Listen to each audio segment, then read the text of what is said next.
IPL 2020 होना तो अब तय है। इसकी तारीखों का भी ऐलान कर दिया गया है। वहीं सरकार से परमिशन भी मिल गई है। लेकिन इस बीच आईपीएल गवर्निंग काउंसिल और बीसीसीआई के लिए स्पॉन्सरशिप को लेकर बड़ा सवाल है। चीनी मोबाइल कंपनी वीवो के स्पॉन्सरशिप से हटने के बाद अब बीसीसीआई के लिए सबसे बड़ी मुसीबत है। वीवो आईपीएल की टाइटल स्पॉन्सरशिप के तहत करीब 440 करोड़ रुपए बीसीसीआई को हर साल देता था। लेकिन अब कौन सी कंपनी आएगी और वो कितने पैसे देगी, ये अपने आप में बड़ा सवाल बना हुआ है। हालांकि पिछले आंकड़ों पर अगर गौर करें तो पता चलेगा कि पहले सीजन से लेकर अब तक आईपीएल को 3 कंपनियों ने ही स्पॉन्सर किया है और हर बार रकम में जबरदस्त बढ़ोतरी होती चली गई। अब तक आईपीएल के 12 सीजन खेले गए हैं और आईपीएल की लोकप्रियता के साथ ही स्पॉन्सरशिप की रकम भी बढ़ी। अब इसी पर बात करेंगे, लेकिन उससे पहले हम आगे बढ़े।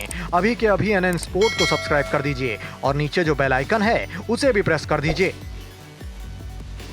पहली बार जब साल 2008 में आईपीएल का पहला सीजन खेला गया तो आईपीएल 1 को डीएलएफ आईपीएल बोला जाता था। डीएलएफ एक रियल एस्टेट कंपनी है और कुछ साल पहले तक ये देश की बड़ी कंपनियों में शुमार की जाती थी। साल 2008 में डीएलएफ ने 5 साल के लिए करीब 200 करोड़ रुपए दिए थे। ये करार साल 2008 से लेकर 2012 तक के लिए हुआ था। इसके बाद आया साल 2013 जब आईपीएल और डीएलएफ का साथ छूट गया और आईपीएल को नया स्पॉन्सर मिला पेप्सी। पेप्सी को तो सब जानते ही हैं, ये एक कोल्ड ड्रिंक कंपनी है। बीसीसीआई और पेप्सी इंडिया के लिए 5 साल का करार हुआ। इस बार पेप्सी ने 5 साल के लिए 396 करोड़ 80 लाख की बोली लगाई और आईपीएल का टाइटल स्पॉन्सर बन गया। यानी पहले जिसके लिए बीसीसीआई को 5 साल के लिए 200 करोड़ रुपए मिले थे, उसी काम के लिए अब यानी साल 2013 में 396 करोड़ 80 लाख मिलने लगे थे, यानी करीब 2 गुने से कुछ ही कम। इससे समझा जा सकता है कि आईपीएल की लोकप्रियता में कितनी तेजी से इजाफा होता चला गया। इसके बाद आया साल 2018 और इस बार तो आईपीएल की स्पॉन्सरशिप के लिए छप्पर फाड़ के पैसा गिरा। इस बार चीनी मोबाइल कंपनी ने करीब 2190 करोड़ देने की बात कही और उसे टाइटल स्पॉन्सरशिप मिल गई, यानी सालाना करीब 440 करोड़ रुपए।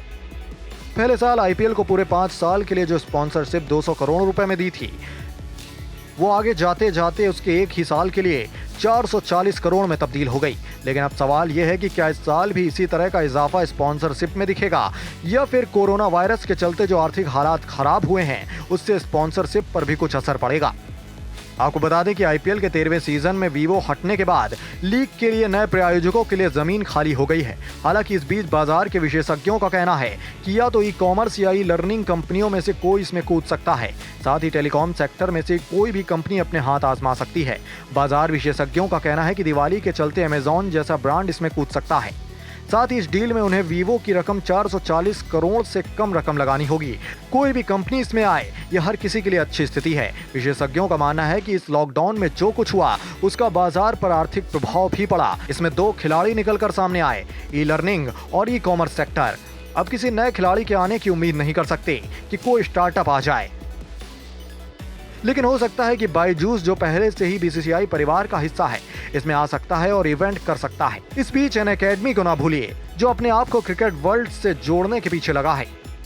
बाजार विशेषज्ञों का कहना है कि अब जब आप ई कॉमर्स की तरफ देखते हो तो लीग का फाइनल दिवाली से 4 दिन पहले है। आप दिवाली से 2 दिन पहले खरीदारी नहीं करते हो, आप त्योहार से 1 महीने पहले ये करते हो। अमेजॉन और फ्लिपकार्ट के लिए इस समय का उपयोग करने से बेहतर और फायदा उठाने से बेहतर क्या हो सकता है। साथ ही आपको पता है कि कोई 440 करोड़ नहीं देगा, इसलिए आपको सर्वश्रेष्ठ विज्ञापन मंच आधी या 1/3 कीमत में मिल रहा है। इससे बेहतर कुछ नहीं हो सकता। कुछ एक्सपर्ट्स का कहना है कि किसी को फार्मा सेक्टर को भी नजरअंदाज नहीं करना चाहिए, क्योंकि इस महामारी के दौरान कुछ फार्मा कंपनियों ने भी अच्छा किया है। अमेजॉन इस सूची में सबसे आगे हो सकती है। अमेजॉन इसमें आना चाहेगी या नहीं, क्योंकि वो सावधानी से काम करते हैं, लेकिन वो रुचि लेते हैं तो वो इस करार को आगे ले जा सकते हैं। ई लर्निंग कंपनी भी आ सकती है, लेकिन आपको फार्मा सेक्टर को ध्यान में रखना होगा, क्योंकि उन्होंने बाजार में काफी अच्छा किया था, तो क्यों नहीं। आपको ये बात याद रखनी होगी कि इस आईपीएल में टीवी काफी बिकेगा, क्योंकि लोग टीवी से ही चिपके रहेंगे। मुझे लगता है कि जो भी प्रस्ताव लेगा उसका फायदा ही होगा। बाजार विशेषज्ञ ने कहा कि अगर जियो इस रेस में कूदता है तो उसके मालिक के बीसीसीआई से भी अच्छे संपर्क हैं। उन्होंने कहा कि जियो ऐसा ब्रांड है जो 8 टीमों से जुड़ा है, वो क्यों मुख्य प्रायोजक के खेल में नहीं कूदेगी, तो ये बीसीसीआई के साथ उनके संबंधों के कारण होगा। आंकड़ों के हिसाब से आईपीएल विंडो में वो सबसे बड़ा ब्रांड है। उन्होंने कहा लेकिन आप जियो टेलीकॉम इंडस्ट्री की काबिलियत को नजरअंदाज नहीं कर सकते। अगर वो चाहें तो वो छुपा रुस्तम भी साबित हो सकता है। इस वीडियो को हम खत्म करें उससे पहले अभी के अभी NN स्पोर्ट को सब्सक्राइब जरूर कीजिए ताकि IPL की हर खबर आपको अपने मोबाइल पर मिलती रहे।